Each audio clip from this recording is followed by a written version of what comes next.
Hello students, कैसे आप सभी। मैं अनिश स्वागत करता हूँ अपने यूट्यूब चैनल विद्या मंथन बाय अनिश सर। आज से हम लोग फिजिक्स स्टार्ट कर रहे हैं क्लास 12 का। आज हम लोग ये जानेंगे कि हमारे सिलेबस में कौन से चैप्टर से कितने नंबर का क्वेश्चन पूछता है, कितना चैप्टर हम लोग को पढ़ना है। तो आइए अब हम लोग देखते हैं इसको। हम लोग NCERT फिजिक्स स्टार्ट कर रहे हैं क्लास 12 का, ठीक है।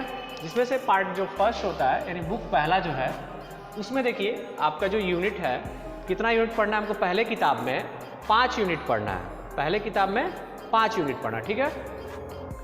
पहला जो हमारा यूनिट है उसमें जो पार्ट है हमारा, उसका पहले पार्ट का नाम है स्थिर वैद्युतिकी, सॉरी इकाई का नाम है हम लोग का स्थिर वैद्युतिकी। उसमें जो पार्ट हम लोग पढ़ेंगे, 2 पार्ट पढ़ेंगे। पहला चैप्टर रहेगा हमारा विद्युत आवेश तथा क्षेत्र, दूसरा चैप्टर रहेगा स्थिर आवेश विभव तथा धारिता। यानी पहले यूनिट में हमें 2 चैप्टर पढ़ना है। पहले यूनिट में कितना पढ़ना है? 2 चैप्टर, जो कि ये 2 चैप्टर को मिला के हमसे 8 नंबर का क्वेश्चन पूछा जाएगा बोर्ड के एग्जाम में, 8 नंबर का। अगला जो हमारा यूनिट है विद्युत धारा, जो दूसरा यूनिट है क्या है? विद्युत धारा। इसमें एक चैप्टर हम लोग को पढ़ना है जिसका नाम है विद्युत धारा। देखिए इसमें से हम लोग से कितना नंबर का क्वेश्चन पूछेगा? 7 नंबर का पूछेगा, ठीक है। आगे हम लोग देखते हैं जो यूनिट तीसरा है हमारा, उसका नाम है धारा का चुंबकीय प्रभाव तथा चुंबकत्व। धारा का चुंबकीय प्रभाव तथा चुंबकत्व। इसमें हम लोग 2 चैप्टर पढ़ते हैं। इसमें 2 चैप्टर पढ़ते हैं। जो चौथा चैप्टर हमारा है उसका नाम है गतिमान आवेश और चुंबकत्व। जो 5वां चैप्टर हम लोग का रहेगा वो रहेगा चुंबकत्व एवं द्रव्य। इसमें से इन दोनों चैप्टरों को मिला के पूछेगा 8 नंबर का क्वेश्चन हमसे बोर्ड के एग्जाम में, ठीक है। और हमारा जो चौथा यूनिट है वो हमारा यूनिट है विद्युत चुंबकीय प्रेरण तथा प्रत्यावर्ती धाराएं।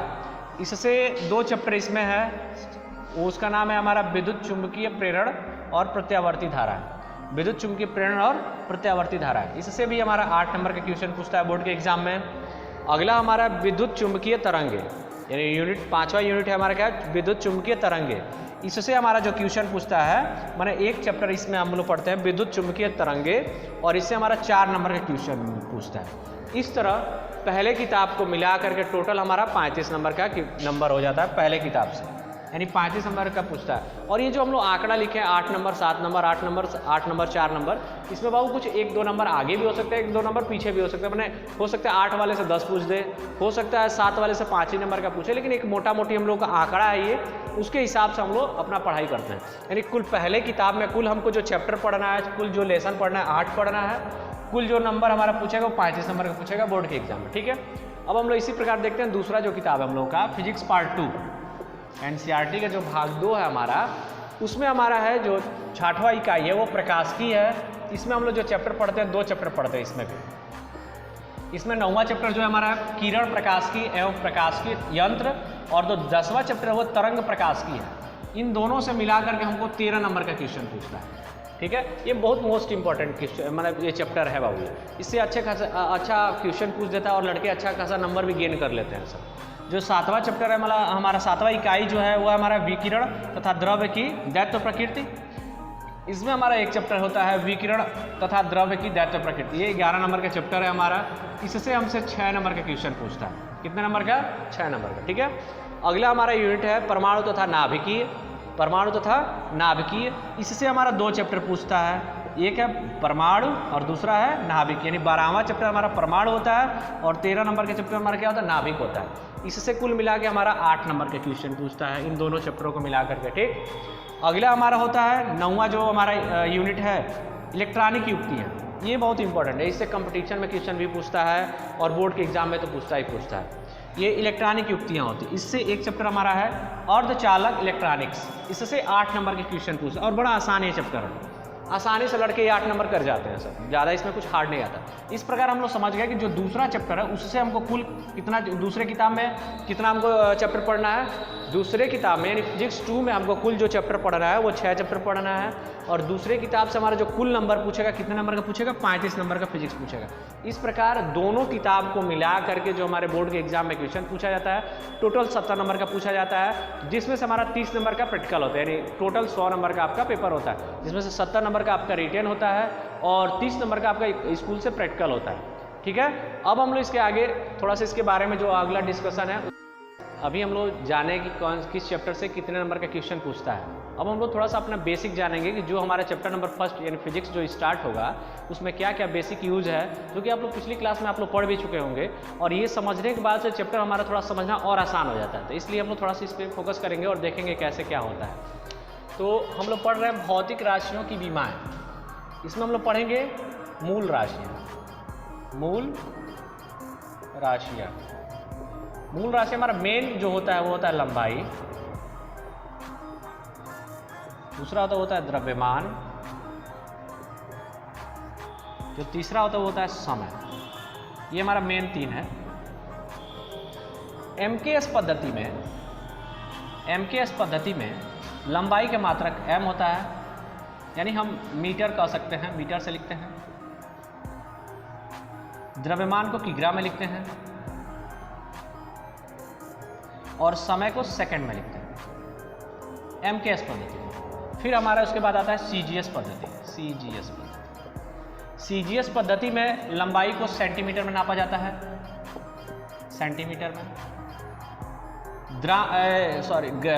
द्रव्यमान को ग्राम में नापा जाता है, तौला जाता है, और समय को सेकंड में ही नापते हैं। इसके बाद से आता है हमारा एफपीएस पद्धति। एफपीएस पद्धति में जो लंबाई होता है इसे फुट में नापते हैं, जो द्रव्यमान होता है इसे पाउंड में नापते हैं, जो समय होता है उसे सेकंड में नापते हैं। ठीक है, ये तो था हमारा मूल राशि जो होता है हमारा। मेन रूप से 3 होते हैं, लंबाई, द्रव्यमान, समय। है बहुत सारा, लेकिन हम मेन पढ़ रहे हैं लंबाई, द्रव्यमान, समय। एमकेएस पद्धति में लंबाई को मीटर में, द्रव्यमान को किग्रा में, समय को सेकंड में नापते हैं।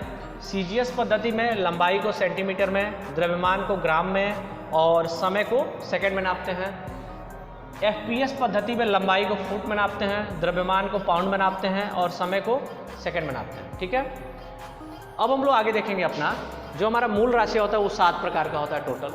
जैसे हम लोग अभी कहा ना हम आपसे कि 3 बस हम लोग मेन पढ़ रहे हैं, टोटल हमारा कितना होता है 7 होता है। कौन कौन सा?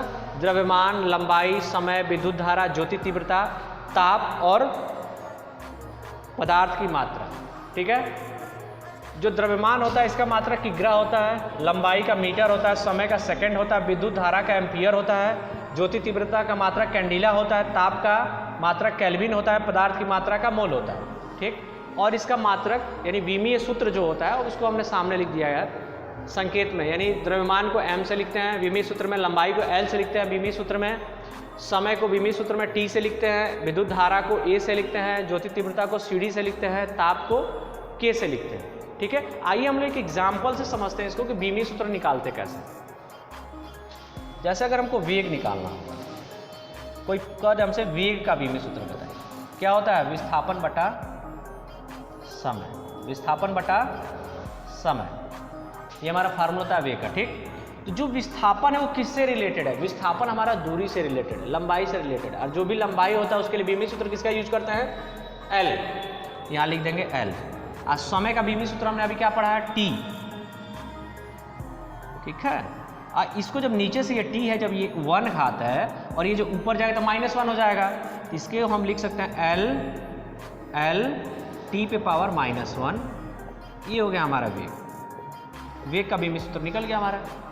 ठीक है, ऐसे ही हम लोग आगे और भी जो हमारा होता है उसको हम लोग पढ़ेंगे विमीय सूत्र के बारे में। ठीक, और आप लोग इसको थोड़ा प्रैक्टिस करेंगे, एक बार पढ़ेंगे, फिर हम लोग नेक्स्ट क्लास जो हम लोग का होगा एक और बेसिक हम लोग लेकर के आएंगे, जिससे हमारा सारा बेसिक उसी में खत्म हो जाएगा। उसके बाद से हम लोग अपने चैप्टर को स्टार्ट करेंगे। ठीक है, आप लोग ऐसे ही हमारे वीडियो के साथ बने रहें और ज़्यादा से ज़्यादा लिंक को शेयर करें, जिससे ज़्यादा से ज़्यादा बच्चे जुड़ सके और इस चीज़ का लाभ उठा सकें। ठीक है, थैंक यू।